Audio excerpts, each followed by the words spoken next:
দায়িত্ব গ্ৰহণ কৰিছোঁ 10:30 বজাত উদ্যোগ ভৱনত থকা আমাৰ বস্ত্ৰ মন্ত্ৰালয়ৰ MOS ৰাজ্যিক মন্ত্ৰী হিচাপে দায়িত্বভাৰ গ্ৰহণ কৰোঁ। মোৰ সন্মানীয় কেবিনেট মন্ত্ৰী গিৰিৰাজ সিং ডাঙৰীয়া তথা আমাক আশীৰ্বাদ দিবলৈ মোক শুভেচ্ছা দিবলৈ পীযুষ গোয়েল ডাঙৰীয়াও আহিছিলে। তেখেতসকলৰ উপস্থিতিত ইতিমধ্যে মই ইয়াত দায়িত্ব গ্ৰহণ কৰোঁ আৰু 3 বজাত সভা আছে। গোটেই বিভাগটোৰ সকলোবিলাক কথা শীৰ্ষ বিষয়াসকলে আমাক বৰ্ণনা কৰিব।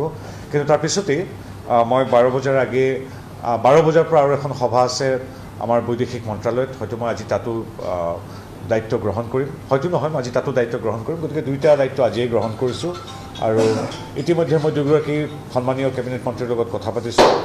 গতিকে খুব সুচাৰুৰূপে আগবাঢ়িছে। বিষয়াসকলে ইতিমধ্যে আমাক বহু কথা অৱগত কৰিছে আৰু এখন সভা দুখন সভা দুইটা বিভাগতে খন্তেক পিছত অনুষ্ঠিত হ'ব। আমবাৰী টেক্সটাইল ইনষ্টিটিউটৰ পৰা দেশৰ উদ্যোগ ভৱনত কেনেকুৱা অনুভৱ? তাত আমি যেতিয়া আলোচনা হৈছে তেতিয়া মোৰ এটাই ভাল লাগিছে, যিবিলাক টেক্সটাইল সম্পৰ্কীয় কথা কৈছে সৌভাগ্যবশতঃ তাৰ কাৰিকৰী কথাখিনি মই প্ৰতিটো কথাই বুজি পাইছোঁ। সকলোৱে বুজি পায় এনেকুৱা কথা নহয়, কিন্তু টেক্সটাইলৰ ছাত্ৰ থকাৰ বাবে অন্ততঃ মানে কি ফাইবাৰ লেংথ কি, ৱাৰ্ক ৱেভড কি, টেক্সটাইল কেমেষ্ট্ৰি কি, সেইখিনি অন্ততঃ জানো। গতিকে কাৰিকৰী কথাবিলাকত মোৰ যথেষ্ট বুজি পাইছোঁ যে যথেষ্ট সুবিধা হ'ব। দ্বিতীয় কথা হ'ল মোৰ ভাল লাগিছে যেতিয়া আলোচনাত সুধিছিল যে সৰ্বাধিক হেণ্ডলুম বা তাঁতশাল ক'ত আছে, যেতিয়া কৈছে যে অসমত আছে, সেই কথা মোৰ ভাল লাগিছে। 36 লাখমান আছে, তাৰে 13 লাখ প্ৰায় 35% অসমতে আছে।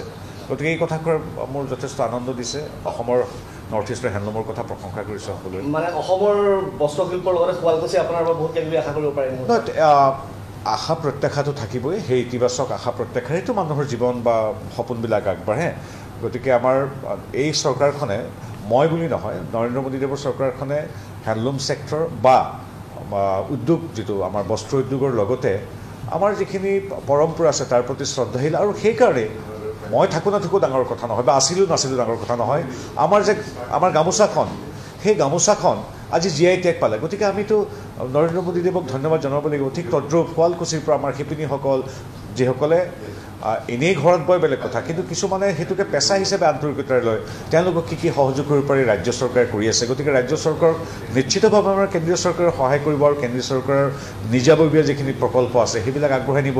শিক্ষা দীক্ষা গৱেষণা, আজি যিখিনি কথা পাতিলোঁ, সামগ্ৰিকভাৱে এনেকুৱা কথা নহয় যে কিবা এখন গৈ আমাৰ শদিয়া বা ধুবুৰীত থাকিব। সামগ্ৰিকভাৱে দেশৰ বস্ত্ৰ উদ্যোগ, ইয়াৰ বিপণন, ইয়াৰ এক্সপৰ্ট, যিদৰে প্ৰায় 35 লাখ কোটি টকা আমাৰ ভাৰতৰ পৰা ৰপ্তানি হয়। গতিকে এই কথাবিলাক খুব গুৰুত্বপূৰ্ণ আৰু এনেধৰণৰ কথাবিলাকে সমগ্ৰ দেশৰ লগতে অসমকো লাভান্বিত কৰিব। অসমৰ হেণ্ডলুম ডিজাইন বস্ত্ৰ সেইবিলাকতো আছেই।